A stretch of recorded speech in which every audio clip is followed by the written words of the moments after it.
Baik,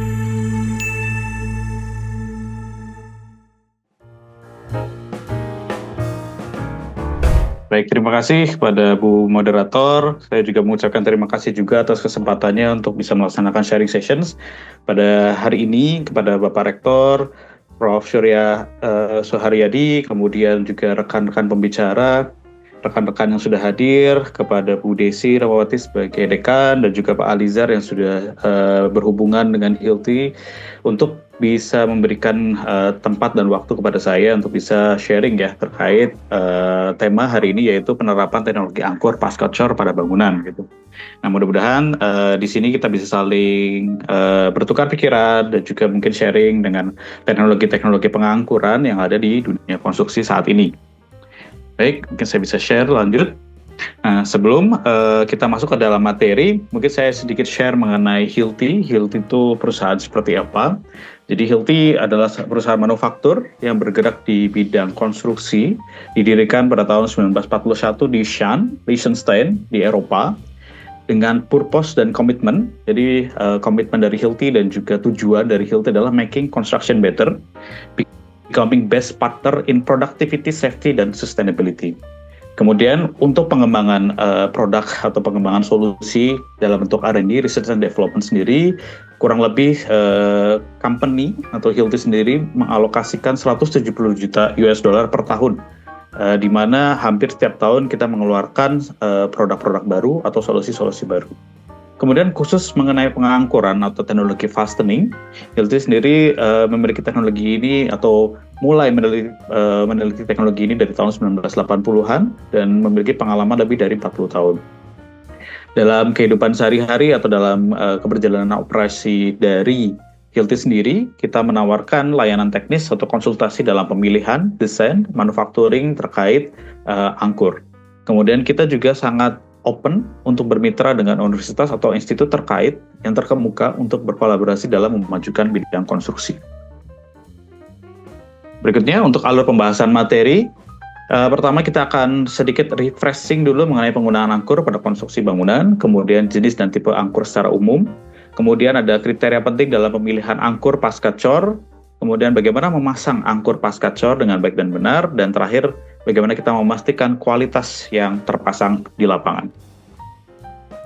Nah, setiap proyek konstruksi memiliki kebutuhan untuk pengangkuran. Nah, apa itu angkur? Angkur adalah anggaplah sepotong besi atau mungkin elemen besi yang harus mampu menyalurkan beban dari elemen struktural yang lebih besar seperti kolom, balok, dan lainnya ke media dasarnya. Nah, media dasarnya seperti apa? Bisa beton, bata, ataupun media dasar lainnya. Dan angkur ini bisa dibilang sebagai engineered product. Kenapa? Karena memang pemilihannya harus sesuai maksud dan kebutuhan. Sebelum digunakan, angkur ini harus direncanakan terlebih dahulu. Jika tidak, maka konsekuensinya akan fatal. Nah, kemudian untuk metode pengangkuran atau fastening system dapat dibagi menjadi dua kategori dalam pemasangannya. Pertama, cast in place atau angkur tanam, kemudian berikutnya adalah post installed fastening atau angkur pasca cor. Nah, kalau angkur tanam, kenapa disebut tanam? Karena pengangkurannya dipasang dan dicor bersamaan dengan beton. Sedangkan untuk pasca cor berarti pengangkurannya dilaksanakan setelah beton tersebut mengalami pengeringan atau sudah cure atau sudah memiliki kekuatan sehingga bisa ditambahkan pasca si betonnya sudah memiliki kekuatan.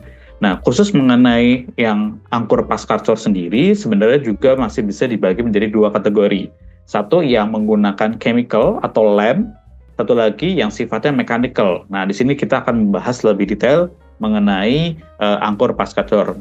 Nah, sebelum masuk ke angkur pasca cor, sedikit juga berbicara mengenai angkur tanam atau cast in. Untuk teman-teman yang masih belum mengetahui mengenai angkur tanam, bentukannya seperti ini. Jadi kalau dalam bentuk gambar, teman-teman sendiri bisa dilihat bahwa angkur ini biasanya langsung ditanam bareng dengan pengecoran. Dalam hal ini adalah pedestalnya, dan bentukannya tuh macam-macam. Ada yang seperti huruf L, ada huruf J, dan lain-lainnya. Nah, dari sini bisa dilihat sebenarnya ini menjadi elemen penting untuk melakukan sambungan untuk elemen berikutnya. Sebagai contoh, sambungan ini biasanya ada kolom-kolom atau balok-balok, kalau kolom baja atau balok baja. Kemudian ada elemen penyambungnya, dan disinilah sebenarnya elemen penting pengangkuran. Karena pengangkuran di sini tadi sudah disebutkan dia mentransfer beban, sehingga kita perlu melakukan desain yang baik dan benar untuk mengurangi kejadian-kejadian fatal. Nah, ternyata tantangan dalam penggunaan angkur tanam itu juga tidak lepas dari hal-hal yang merepotkan di lapangan gitu. Jadi kita banyak berbicara dengan teman-teman di lapangan bahwa ternyata pada saat melakukan pengangkuran tanam itu banyak yang mengeluhkan satu salah posisi, kemudian angkurnya miring, kemudian ada juga yang angkurnya hilang atau mungkin karena dia dicor terlebih dahulu tanpa ada maintenance pada saat mau melaksanakan pengencangan dengan elemen baja berikutnya dia sudah kotor atau rusak. Nah, ini ternyata berkontribusi dalam keterlambatan proyek, di mana proyek tersebut bisa lebih panjang durasinya atau mungkin secara cost pun akan lebih besar sekitar 1 hingga 15%. Sehingga menjadi salah satu opsi kepada teman-teman di lapangan, di konstruksi untuk menggunakan angkur pasca-cor atau post-installed. Sehingga apa saja sih sebenarnya salah satu keuntungan atau salah satu kelebihan yang biasa kita diskusikan kepada teman-teman di lapangan. Pertama, mereka cenderung memilih angkur pasca-cor jika memiliki jadwal proyek yang cukup ketat. Nah, atau juga tadi juga dibahas mengenai ada beberapa proyek-proyek ya mungkin berhenti karena COVID dan segala macam, kemudian ingin dilanjutkan supaya tidak terlalu panjang durasinya, maka bisa memilih penggunaan angkur pasca-cor. Kemudian juga ada yang memilih untuk berhubungan dengan schedule di proyek, itu satu schedule di lapangan, bahwa biasanya beton itu dicor terlebih dahulu, kemudian baru didetailkan bagaimana koneksi bajak beton atau mungkin ke beton untuk angkurnya. Atau juga desain bautnya yang tidak umum sehingga membutuhkan solusi khusus. Pemilihan metode pasca-cor memberikan fleksibilitas yang berperan dalam percepatan suatu proyek. Nah, sebenarnya tidak semuanya selalu memiliki kelebihan, tapi juga ada kekurangan. Nah, di sini ada kelebihan dan kekurangan masing-masing. Untuk angkur tanam, pengangkuran tanam, biasanya dia sudah terdefinisi dengan baik, sudah didesain dengan baik, sudah satu paket biasanya, sehingga lebih mudah dalam pemasangannya gitu. Cuman memang ternyata pada saat pelaksanaan karena ada perbedaan schedule dan segala macamnya, posisinya mungkin tidak rata, lebih sulit bagi pekerja karena membutuhkan presisi. Di sini presisi menjadi sebuah yang penting karena memang jika tidak maka bisa jadi harus merubah dari base plate-nya atau mungkin konfigurasi yang lain.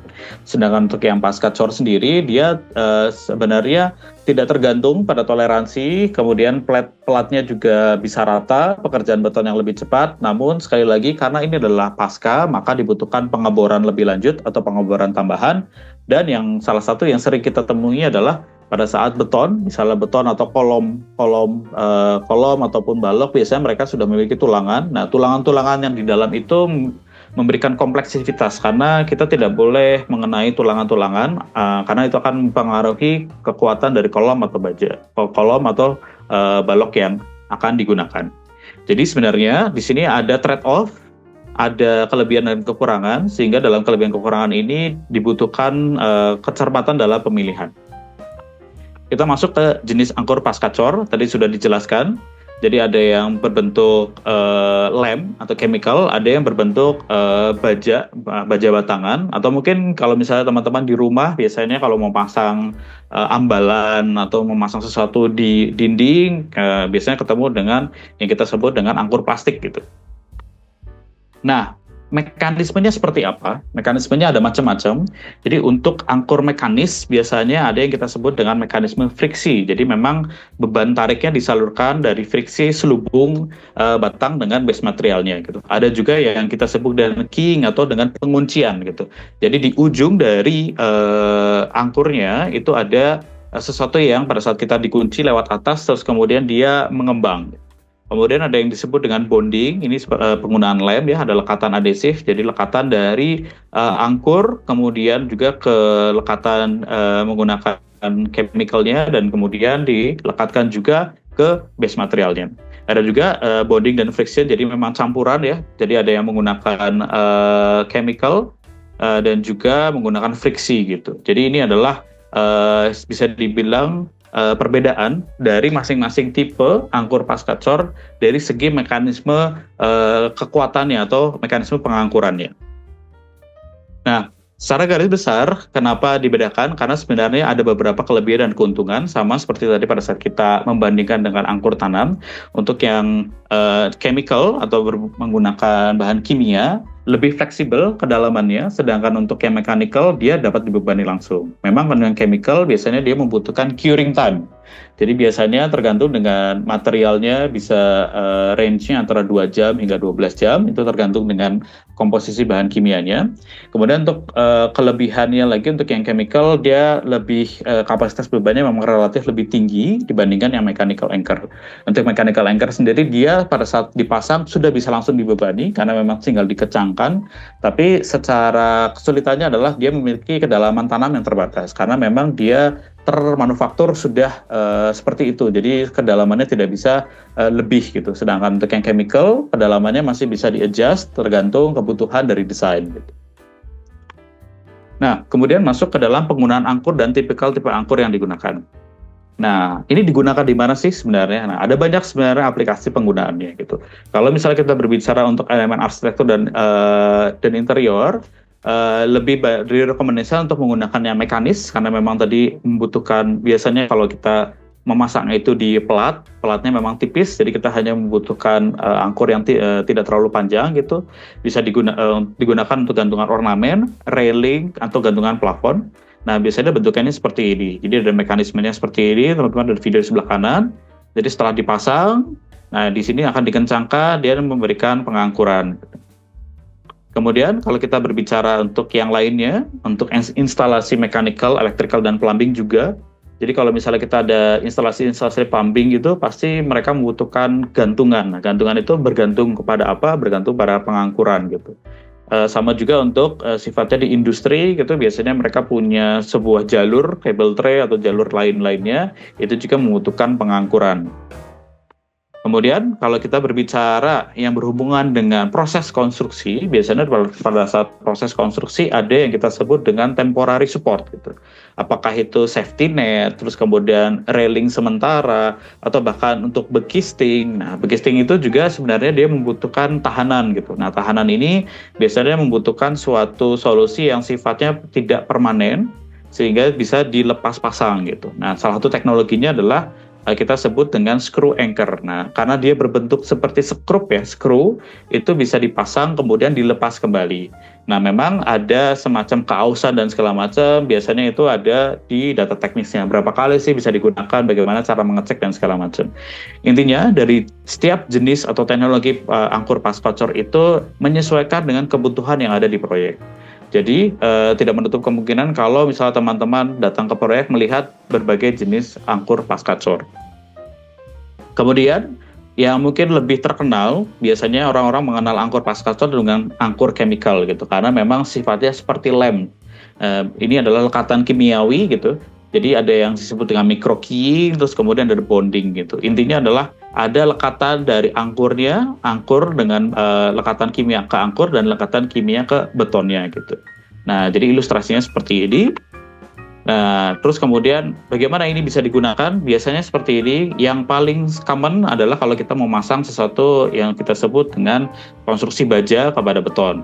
Tapi tidak menutup kemungkinan juga kalau misalnya ada pekerjaan di mana si komponen atau elemen beton perlu disambung lagi gitu. Supaya ada transfer beban, makanya dibutuhkan ada penambahan tulangan baru, di mana tulangan baru itu harus memiliki kekuatan. Nah, bagaimana cara menambahkan kekuatannya? Itu bisa menggunakan rekatan kimia.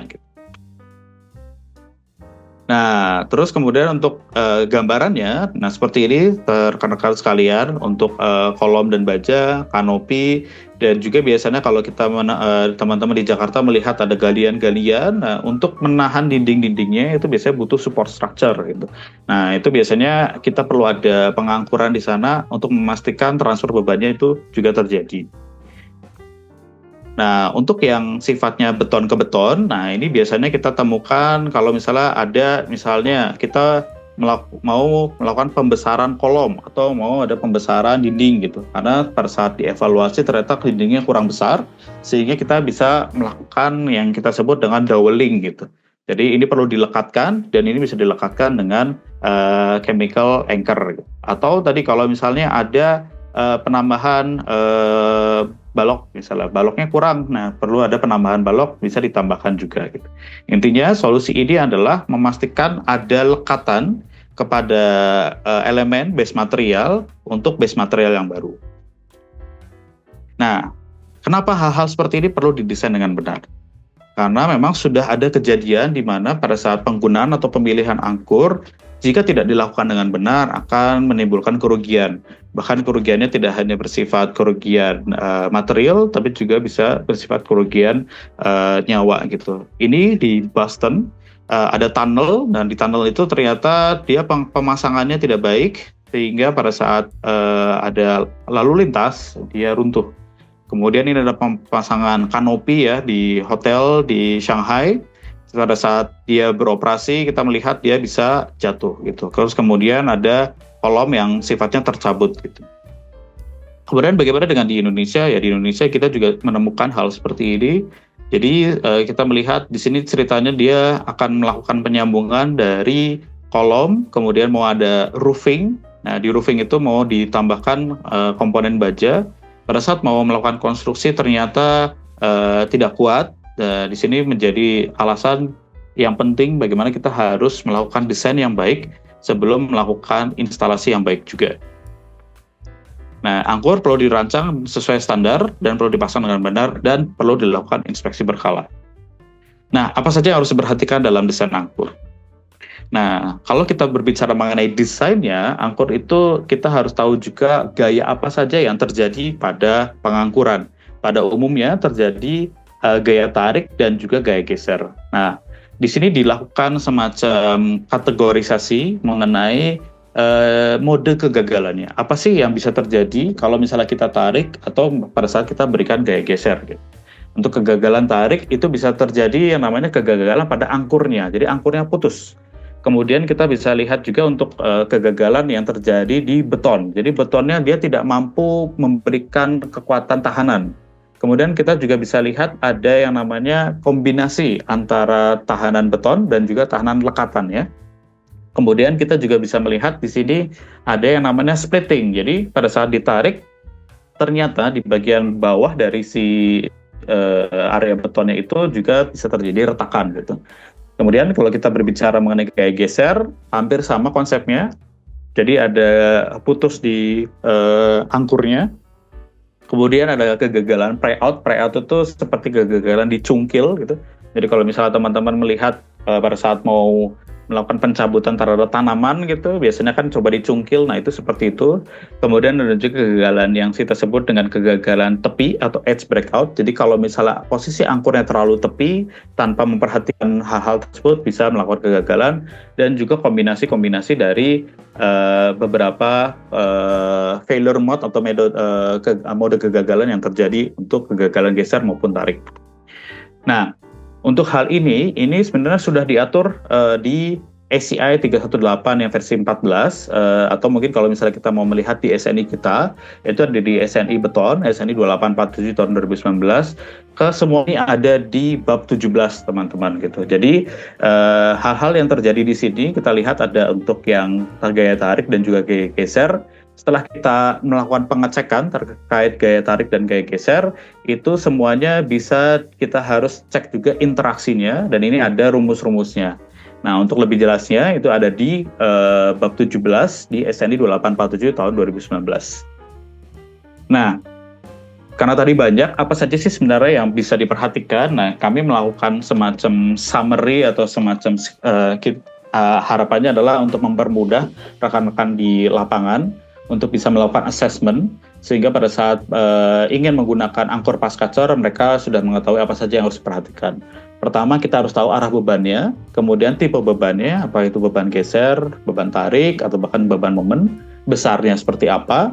Kemudian untuk betonnya, betonnya itu kuat beton berapa, kapasitas beton seperti apa, ketebalan beton seperti apa, jarak pengangkuran juga akan mempengaruhi, kedalamannya mempengaruhi, metode pemasangan, terus kemudian ada konsiderasi khusus apakah angkur ini berada dalam kondisi yang cukup panas atau dingin atau bahkan dekat dengan kondisi korosi yang tinggi seperti ada di lepas pantai dan segala macamnya. Ini yang menjadi pedoman kepada rekan-rekan di lapangan untuk bisa memperkirakan bagaimana sih pemilihan angkur yang baik dan benar.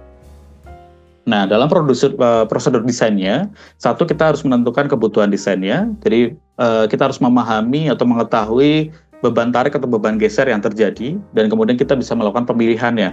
Apakah angkur mekanis tadi, mechanical anchor, atau yang chemical. Kemudian kita harus melakukan pemeriksaan terhadap konfigurasinya. Kita harus lihat jarak-jaraknya, jarak ke tepi, jarak ke angkur, spasi, kedalaman. Terus kemudian kita memberikan faktor reduksi kekuatan yang tadi sudah diatur di SNI 2847 2019 di bab 17. Kemudian kita melakukan perbandingan kapasitas. Kemudian kita melakukan cek interaksi antara beban geser dengan beban tarik. Nah, ini cukup banyak ya kalau misalnya melihat apa yang harus dicek gitu. Karena memang tadi kegagalannya, kalau misalnya kita tidak melakukan desain yang baik dan benar, kegagalan bisa terjadi. Nah, sebenarnya kalau misalnya kita mau melakukan perhitungan secara manual, itu pun bisa gitu. Cuman mungkin kalau misalnya kita melihat tadi, ada banyak sekali kombinasi-kombinasi yang perlu kita perhatikan gitu. Sehingga sebenarnya kalau dari Hilti sendiri, kita melakukan pengembangan software untuk melakukan perhitungan angkur. Kita sebut dengan Provis Engineering Software.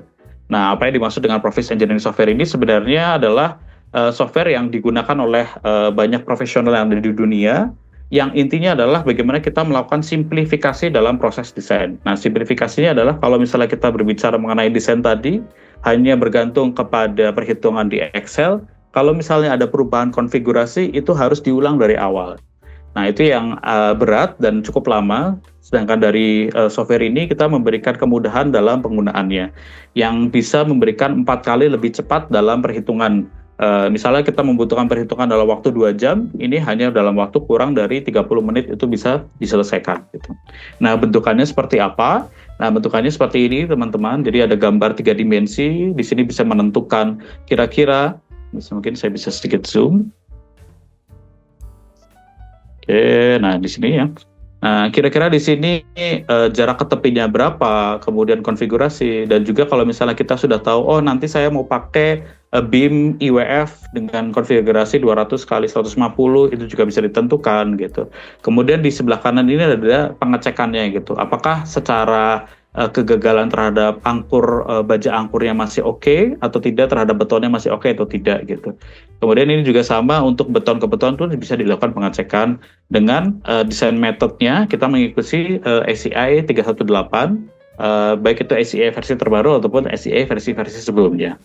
Nah, ini adalah salah satu inovasi yang diberikan oleh Hilti untuk bisa membantu rekan-rekan desainer atau konsultan sehingga bisa mempercepat proses desain gitu. Karena tidak menutup kemungkinan banyak sekali kejadian misalnya di lapangan akan ada pemasangan baja gitu, dan dibutuhkan kecepatan dalam menentukan kira-kira ini butuh kedalaman berapa dan segala macamnya. Nah, software ini bisa membantu hal-hal tersebut dibandingkan harus menghitung secara manual, di mana mungkin pada saat perhitungan manual secara umum bisa terjadi kesalahan atau error akibat mungkin time pressure dan segala macamnya. Di sini kita mengurangi hal-hal tersebut menggunakan software Provis Engineering. Nah, kalau tadi sudah berbicara mengenai desain atau konsiderasi atau faktor-faktor yang menentukan bagaimana angkur itu harus memiliki kemampuan untuk ketahanan tertentu, bagaimana cara memasangnya itu. Nah, cara memasangnya itu secara garis besar seperti ini. Jadi, nah tadi sudah dicoba dijelaskan juga bahwa kalau kita mau menggunakan angkur pascacor, kita harus menentukan juga posisinya bisa terpasang atau tidak. Karena tidak menutup kemungkinan, misalnya di suatu kolom atau di suatu dinding sudah ada dan pasti sudah banyak terjadi tulangan-tulangan pendukungnya. Nah, kita tidak mau mengenai tulangan tersebut sehingga harus dilakukan scanning terlebih dahulu. Jadi scanning ini untuk menentukan lokasi, sehingga pada saat kita melakukan pengangkuran, satu, tidak mengenai tulangan yang sudah ada, tulangan existing, dan juga kita tidak melakukan pemborosan gitu. Jadi takutnya kalau misalnya kita sudah mengebor, karena kita harus pindah titik lagi, itu kita melakukan pemborosan. Kemudian pasti setelah itu kita melakukan pengeboran. Setelah melakukan pengeboran juga diharuskan untuk dilakukan yang namanya pembersihan gitu. Kenapa? Karena tadi pada saat kita menggunakan bahan kimia, yang harus dipastikan adalah bahan kimia tersebut melekat terhadap beton dan juga melekat terhadap angkurnya. Nah, problemnya adalah pada saat kita tidak melakukan pembersihan, ada penumpukan debu di sana. Nah, artinya si bahan kimianya tadi itu akan menempel dengan debu gitu, dan debu itu tidak memiliki kekuatan tahanan terhadap betonnya, sehingga perlu dilakukan pembersihan. Kemudian baru dimasukkan chemicalnya, diinjek, terus baru dipasang tulangannya atau angkurnya gitu. Dan ini biasanya membutuhkan waktu curing ya, tergantung dengan komposisi material dari chemicalnya gitu. Nah, mungkin untuk lebih jelas saya akan sedikit play video terkait ini. Nah, ini seperti ini. Jadi bagaimana sih cara menggunakan yang chemical? Ya, kita melakukan pengeboran terlebih dahulu. Nah, setelah dilakukan pengeboran, kita perlu melakukan pembersihan.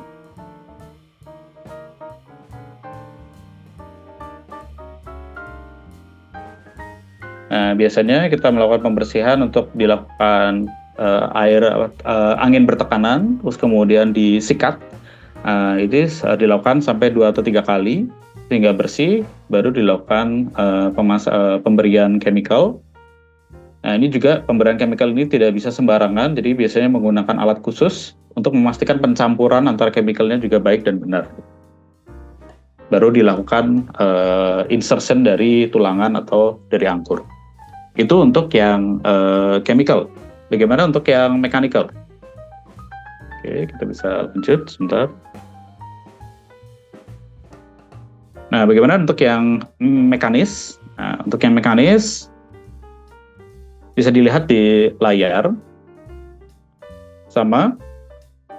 Untuk yang mekanis bentukannya seperti ini.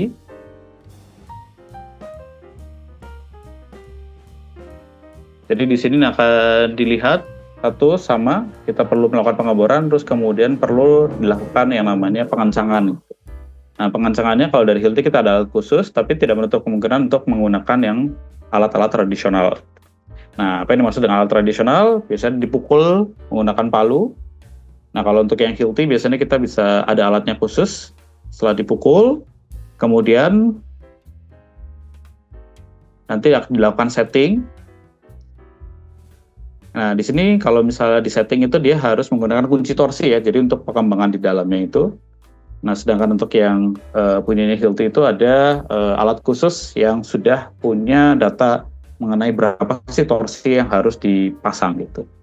Nah, disinilah sebenarnya salah satu bentuk solusi Hilti untuk bisa memperlihatkan jika menggunakan alat-alat Hilti, produktivitasnya bisa lebih cepat gitu. Karena tadi bisa dibilang dia masih melakukan pengencangan, sedangkan di Hilti sudah selesai. Nah, setelah kita tahu apa yang harus didesain, bagaimana cara mendesainnya, bagaimana cara memasangnya, bagaimana kita melakukan inspeksi atau mungkin kualitas yang sudah terpasang gitu.